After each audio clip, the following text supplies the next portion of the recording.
देश के भविष्य प्रिय विद्यार्थियों, आप सबको सादर नमस्कार। कैसे हैं आप सब? आशा करता हूं कि आप सब अच्छे होंगे और मन लगा करके अध्ययन कर रहे होंगे, इसलिए ताकि आपको भविष्य में अपना एक बेहतर मुकाम हासिल करना है।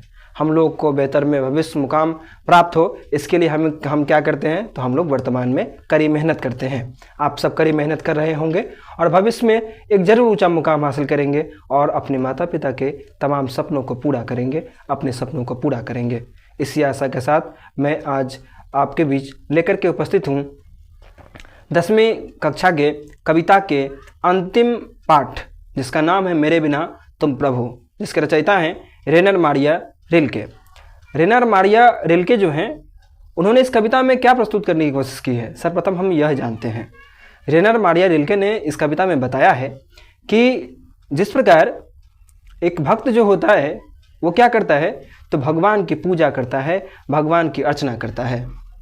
मगर अमूमन आपने अब तक जो कविताएं पढ़ी होगी आप सबने, अथवा इससे पूर्व 10वीं कक्षा से पूर्व भी आपने जो कविताएं पढ़ी होंगी 8वीं कक्षा में, 9वीं कक्षा में, अथवा 7वीं में, 6ठी कक्षा में, तो उन तमाम कक्षाओं की में आपने पढ़ा होगा कि हर कविता कहीं न कहीं भगवान के महत्व को दर्शाती है। हर कविता यह बताती है कि भगवान का महत्व जो होता है वह सर्वोपरि है। भगवान की कृपा के बिना हमारा कोई अस्तित्व नहीं होता है। मगर यह कविता उन तमाम कविताओं से भिन्न कविता है। इस कविता में रेनर मारिया रिल्के ने बताया है कि भक्त के बिना भगवान जो होते हैं वो अधूरे होते हैं। अब तक आपने सुना होगा, अब तक आपने पढ़ा होगा कि हर भक्त क्या करता है, तो भगवान को शुक्रिया अदा करता है, भगवान से यह विनती करता है कि हे प्रभु आपकी कृपा से ही मैं जिंदा हूँ। मगर यह कविता उन तमाम विचारों से भिन्न है कहीं ना कहीं। इस कविता में रेनर मारिया रिल्के ने बताया है कि भक्त के बिना भगवान पूर्णतः अधूरे हैं। इस कविता में कवि ने, रेनर मारिया रिल्के ने बताया है कि भगवान जो है उनकी चरण पादुका जो है वो एक भक्त होते हैं। चरण पादुका किसे कहते हैं? जिसे हम अपने पाँव में पहनते हैं, है ना, जिन्हें आप चप्पल के रूप में जानते होंगे, जिन्हें आप जूते के रूप में जानते होंगे, है ना। हम अपने पाँव में क्यों पहनते हैं? क्यों पहनते हैं? ताकि हमारे पाँव में छाले ना पड़े, हमारे पाँव में कांटे ना चुभे, है ना। तो इस कविता में रेनर मारिया रिल्के जो है उन्होंने खुद को चरण पादुका कहा है। किसका? तो भगवान का, है ना। उन्होंने कहा है कि हे भगवान मैं आपकी चरण पादुका हूँ, मेरे बिना आप भटकेंगे लहूलुहान, आपके चरणों में छाले पड़ जाएंगे। उन्होंने कहा है कि मैं आपकी चरण पादुका के समान हूँ, यदि मैं ना रहूँ तो आपके चरणों में छाले पड़ जाएंगे। अर्थात हे भगवान आपके बिना मैं क्या हूँ ये तो मैं नहीं जानता पूर्णतः कि मैं क्या हूँ, मगर मैं यह जानता हूँ कि मैं ना रहा तो आपका कोई अस्तित्व नहीं रहेगा। आप गृहहीन होंगे, निर्वासित होंगे, भटकेंगे इधर उधर, आपका कोई घर नहीं होगा। ऐसा इसलिए उन्होंने कहा क्योंकि हम अपने घरों में भगवान की प्रतिमाएं लगाते हैं, हम अपने घरों में भगवान की तस्वीरें लगाते हैं। हम लोग अपने भगवान को हम अपने हृदय में निवास करके रखते हैं। हम लोग क्या करते हैं, तो हम लोग मूर्तियां बनाते हैं और उस मूर्तियों में प्राण फूंकते हैं और भगवान की पूजा अर्चना करते हैं। भगवान को हम अपने न केवल घरों में बल्कि हम अपने हृदय में भी स्थान दिए हुए रहते हैं।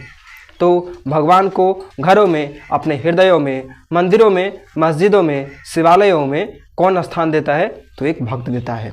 भगवान की मूर्ति का निर्माण कौन करता है, तो एक भक्त करता है। भगवान की तस्वीरों का निर्माण कौन करता है, तो एक भक्त करता है। तो इसलिए कवि ने कहा है कि हे प्रभु मैं ही तुम्हारी वेश हूँ, मैं ही तुम्हारा वृत्ति हूँ, मेरे बिना तुम अपना अर्थ खो बैठोगे। इस कविता में बताया है कवि ने कि जो मैं ना रहा तो तुम अपना अर्थ ही खो बैठोगे। तो इस कविता से जो महत्वपूर्ण प्रश्न है उन प्रश्नों को मैं अब आपके बीच रख रहा हूँ। शुरुआत में मैं तमाम कविताओं में मैंने शुरुआत में भूमिका रखी है, कविता का मूल भाव क्या है वह रखने की कोशिश की है। आप मेरे प्रीवियस वीडियो को देखेंगे तो आप जितनी भी कविताएं जो 10वीं कक्षा में हैं उसका आप विस्तार पूर्वक अध्ययन कर पाएंगे। और आशा करता हूं कि आपको जिस सरलता से बताया गया है वह लीक से हट करके है। आप यदि ध्यान से श्रवण कर लेंगे, पूरा अंत तक अगर यदि सुन लेते हैं, तो आपको उस कविता से संबंधित तमाम प्रश्न आप हल कर पाएंगे। इस कविता से जो महत्वपूर्ण प्रश्न है वह प्रथम प्रश्न मैं आपके बीच रखने की कोशिश कर रहा हूं, उसे सुनिए। कभी अपने को जल पात्र और मदिरा क्यों कहा है?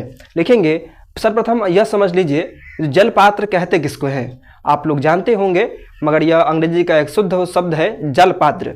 जल पात्र किसे कहते हैं? वैसा पात्र जिसमें हम क्या रखते हैं? जल रखते हैं, है ना। और जल किस लिए, जल पात्र का क्या काम होता है? तो हम आसानी से अपने अंदर क्या कर सके, तो हम पानी पी सके, है ना, शरीर के अंदर पानी को ले जा सके। इसके लिए क्या करते हैं हम लोग? जल पात्र का प्रयोग करते हैं। जल पात्र के रूप में हो सकता है कि आपके घर में गिलास हो, है ना, या फिर कप से पानी पीते हो, तो ये जल पात्र है। लिखिए, इस कवि प्रश्न में पूछा गया है, कवि अपने आप को जलपात्र और मदिरा क्यों कहता है? तो लिखेंगे, जो कवि अपने आप को जलपात्र और मदिरा इसलिए कहता है क्योंकि कवि यह बताना चाहता है भगवान को कि हे भगवान, कि जिस प्रकार जलपात्र के बिना मदिरा का कोई अस्तित्व नहीं है। यदि मदिरा कहा जाता है शराब को, है ना, तो यदि शराब जब तक एक जलपात्र में रख करके न पिया जाए, तो यदि मदिरा के शराब की बोतल को यूं ही यदि उड़ेल दिया जाए और यदि वह जमीन पर गिर जाता है, तो उस मदिरा का कोई अस्तित्व नहीं होगा। अस्तित्व कब होगा? उसकी पहचान कब बनी रहेगी? जब वह एक जलपात्र में आ जाएगा, अर्थात या तो वह गिलास में आए अथवा और किसी अन्य पात्र में हम उसको रखें, तब उसका अस्तित्व बना रहता है, अथवा उसका अस्तित्व समाप्त हो जाता है। तो कहा है कवि ने कि जिस प्रकार मदिरा का अस्तित्व जलपात्र से जुड़ा हुआ है, ठीक उसी प्रकार हे प्रभु, आपका अस्तित्व मुझसे जुड़ा हुआ है। जिस प्रकार अगर मैं ही न रहूं तो आपकी पूजा, आपकी अर्चना करेगा कौन? इसीलिए कवि ने स्वयं को जलपात्र और मदिरा कहा है। इस कविता से दूसरा महत्वपूर्ण प्रश्न है, आशय स्पष्ट करे, मैं तुम्हारा वेश हूं, तुम्हारी वृत्ति हूं, मुझे खोकर तुम अपना अर्थ खो बैठोगे। लिखेंगे, जो प्रस्तुत पंक्ति मेरे बिना तुम प्रभु कविता से ली गई है, जिसके रचयिता रेनर मारिया रिल्के हैं, और इस पंक्ति के माध्यम से कवि ने कहने की कोशिश की है कि हे प्रभु, मैं तुम्हारा वेश हूं, तुम्हारी वृत्ति हूं, तुम मुझे खो करके तुम अपना अर्थ खो बैठोगे। लिखेंगे, प्रस्तुत पंक्ति के माध्यम से कवि ने अपनी महत्ता बताने की कोशिश की। अपनी महत्ता अर्थात भक्त की महत्ता बताते हुए उन्होंने भगवान को बताया है कि हे भगवान, भक्त के बिना आप कुछ भी नहीं है। आप अपना अर्थ भी खो बैठेंगे। क्यों? क्योंकि मैं आपकी पूजा अर्चना करने वाला हूँ। भक्त ही आपको अपने घरों में स्थान देते हैं, भक्त ही आपको अपने हृदय में स्थान देते हैं। हृदय में स्थान दे करके, अपने घरों में स्थान दे करके एक भक्ति हैं जो आपकी पूजा करते हैं। और यदि भक्त नहीं रहते हैं तो भगवान का भक्त के बिना कोई अस्तित्व नहीं है। इसलिए उन्होंने कहा है, मैं तुम्हारा वेश हूँ, तुम्हारी वृत्ति हूँ, मुझे खो करके तुम अपना अर्थ खो बैठोगे, है ना। तो जैसे इस कविता के माध्यम से उन्होंने बताने की कोशिश की है कि जिस प्रकार यदि कोई घर होता है, यदि घर का जो निर्माण किया जाता है, तो घर के निर्माण में क्या किया जाता है? सर्वप्रथम नींव डाली जाती है। तो क्या है, ये नींव की क्या होती है? महत्वपूर्ण भूमिका होती है। यदि नींव मजबूत ना हो तो घर के ऊपर मजबूत इमारत खड़ी नहीं की जा सकती है। इमारत क्या होगा, तो कुछ ही दिनों में ध्वस्त हो जाएगा। ठीक इसी प्रकार कवि ने कहा है कि हे प्रभु, मुझे खो करके तुम अपना अर्थ खो बैठोगे, है ना। मैं तुम्हारा वेश हूँ, तुम्हारी वृत्ति हूँ। तो इस पंक्ति का यह अर्थ होगा। इस पाठ से अगला महत्वपूर्ण प्रश्न है, शानदार लवादा किसका गिर जाएगा और क्यों? तो लिखेंगे, जो शानदार लवादा भगवान का गिर जाएगा, और लवादा कहा जाता है चोगा को, है ना।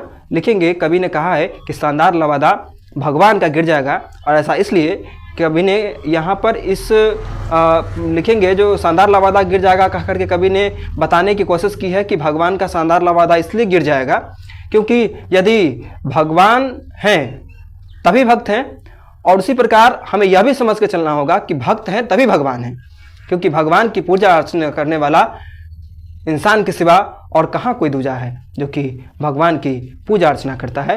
तो इसीलिए लिखेंगे, जो इस पंक्ति के माध्यम से शानदार लवादा गिर जाएगा, यह कह करके कवि ने यह बताने की कोशिश की है कि भक्त न रहे तो भगवान का कोई अस्तित्व नहीं है। भक्त के ही रहने से भगवान का भी अस्तित्व कायम है। यदि भक्त न रहे तो भगवान की पूजा अर्चना की, भगवान को अपने घरों में रखने की कल्पना भी नहीं की जा सकती है। इसीलिए कवि ने कहा है कि शानदार लवादा भगवान का गिर जाएगा। और ऐसा इसलिए क्योंकि भगवान हैं हमारे घरों में, मंदिरों में, मस्जिदों में। इसका पूरा श्रेय किसको जाता है? तो एक भक्त को जाता है, क्योंकि भगवान का निर्माण, मूर्तियों का निर्माण, भगवान की मूर्तियों का निर्माण करने वाला कौन है? तो एक इंसान है, एक भक्त है जिन्होंने भगवान की मूर्तियों का निर्माण किया। इस पाठ से अगला क्वेश्चन है, जो कवि को किस बात की शंका है स्पष्ट करें। तो लिखेंगे जो कवि को इस बात की शंका है, कवि को इस बात की शंका है कि यदि भगवान को हम अपने घरों में स्थान नहीं देंगे तो भगवान को स्थान कौन देगा? भगवान को अपने हृदय में कौन विराजेगा? कौन अपने हृदय में निवास में स्थान में बना करके भगवान की पूजा अर्चना करेगा? क्योंकि भगवान जो हैं उनकी पूजा अर्चना करने वाला कौन है? तो एक भक्त है। कभी कोई आशंका होती है कि हे भगवान, यदि मैं न रहूँगा, अर्थात आपके भक्त नहीं रहेंगे इस धरती पर, तो आपकी सेवा कौन करेगा? आपको अगरबत्तियाँ कौन दिखाएगा? आपको प्रसाद कौन चढ़ाएगा? आपकी मूर्तियों का निर्माण कौन करेगा? कौन रात दिन आपके नामों का जाप करेगा? तो कवि को इस बात की आशंका है, कवि को इस बात की आशंका है कि यदि एक मनुष्य जो है सो यदि भगवान की पूजा अर्चना में अपना तन मन धन समर्पित नहीं करेगा तो भगवान की पूजा अर्चना में अपना तन मन समर्पित करने वाला इंसान के सिवा वाला और कौन है इस धरती पर? तो कवि को इसी बात की आशंका है। इस पाठ से अगला महत्वपूर्ण प्रश्न है, कविता किसके द्वारा किसे संबोधित है? तो लिखेंगे कविता एक भक्त के द्वारा भगवान को संबोधित है। और इस कविता के माध्यम से भक्त ने यह बताने की कोशिश की है भगवान को कि हे भगवान, आपकी कृपा से मैं जीता हूँ, और यह भी आप मान करके चलिए जो मेरी ही कृपा से और मेरे प्रयास से ही आपको भी मेरे घरों में, मंदिरों में, मस्जिदों में, शिवालयों में आपको स्थान मिला हुआ है। तो लिखेंगे यह कविता जो है एक भक्त के द्वारा भगवान को संबोधित है। आशा करता हूँ कि आपको यह वीडियो सेशन पसंद आया होगा। इस वीडियो सेशन में मैंने जो प्रश्न उत्तर आपको बताए वो आपको पसंद आए होंगे। आगे भी आपके बीच लीक से हट करके यूट्यूब में वीडियो की कमी नहीं है। एक से बढ़कर एक शानदार शिक्षक हमारे हैं जो कि अत्यंत विज्ञ हैं, बहुज्ञ हैं, सर्वज्ञ हैं, अत्यंत जानने वाले हैं। सर्वज्ञ तो नहीं कहूँगा क्योंकि कोई भी व्यक्ति पूर्ण नहीं होता है, मगर बहुत ज्ञानी व्यक्ति ऐसे हैं जिन्होंने अपनी बुद्धि, कौशल, विवेक का परिचय देते हुए बहुत ही अच्छे ढंग से समझाया है। मगर मैं एक साधारण सा अल्पज्ञ एक विद्यार्थी के समान हूँ और आपके बड़े भाई के समान हूँ, और मैं हमेशा यह चाहता हूँ कि मैं अपने छोटे भाइयों को, अपनी बहनों को कुछ बेहतर प्रस्तुत कर सकूं आपके बीच, ताकि आप जब परीक्षा में बैठे तो आपको अपने पर गर्व हो, आपको ये लगे कि मैंने तो यह सुना था और बेहद ही आसानी से मैंने ये समझा था और मैं उस प्रश्न का हल कर सकता हूँ। आप सब मन से पढ़ते रहिए, हर सपनों को आप साकार कीजिए। यही प्रार्थना मैं परमात्मा से करता हूँ आप सबके लिए। धन्यवाद।